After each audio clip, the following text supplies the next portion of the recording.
جب حسن تھا ان کا جلوہ نما، یعنی حضور مسکراتے تھے، خوش بڑے ہوتے تھے کب؟ جب ایک طرف ابو بکر صدیق بیٹھے ہوتے تھے، جب ایک جانب سیدنا فاروق اعظم بیٹھے ہوتے، جب سامنے مولا علی شیر خدا اور حضرت عثمان بیٹھے ہوتے، اور جب کندھوں پر سیدنا امام حسن اور حسین سوار ہوتے، اور جب حضرت بلال اذان دیتے تھے، اور جب جناب سلمان فارسی کھجوریں توڑ توڑ کے لاتے تھے، اور جب حضرت صہیب رومی بارگاہوں میں حاضریاں دیتے تھے، اور جب جناب ابو ہریرہ سے حضور فرماتے کوئی کام بھی کیا کر، تو وہ کہنے لگے حضور ٹھیک ہے، فرمایا یہیں بیٹھا رہتا ہے، کوئی کام بھی کر، تم باہر نکلے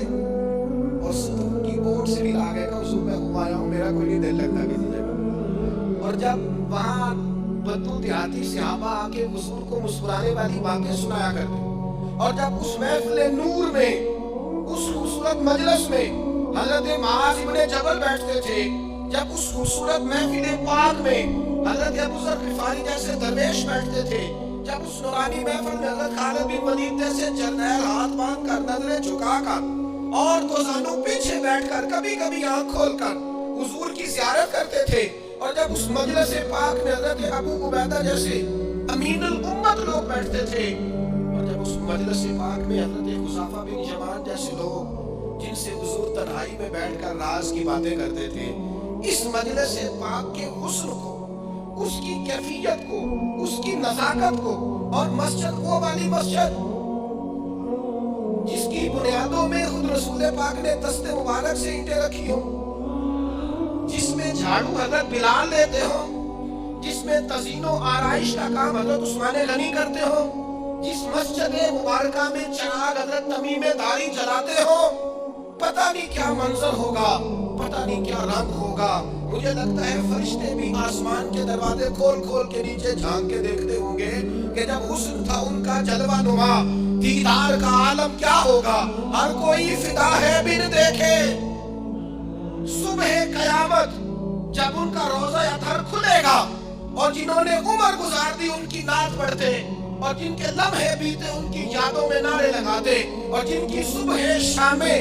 ان کا ذکر سن سن کے رو رو کے آنکھوں کا وضو کرتے گزری۔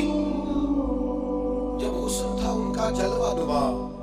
دیدار کا عالم کیا ہوگا، اور بن دیکھے فدا ہے ہر کوئی۔ تو بتاؤ نا دیدار کا عالم کیا ہوگا،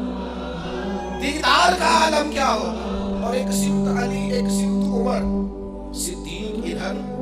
عثمان ادھر، بھلا ان جگمگ جگمگ تاروں میں مہتاب کا عالم کیا ہوگا،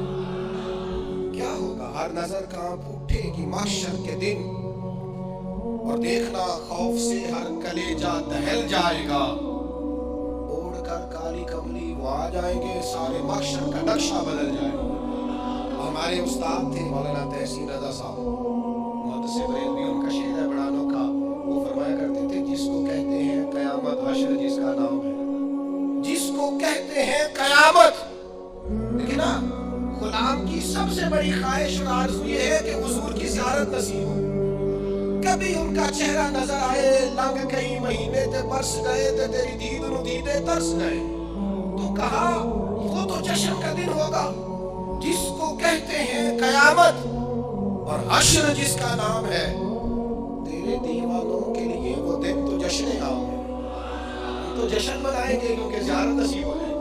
ہم تو جشن منائیں گے کہ حضور کے جلوے نے، تیرے دیوانوں کے لیے وہ دن تو جشن عام ہے۔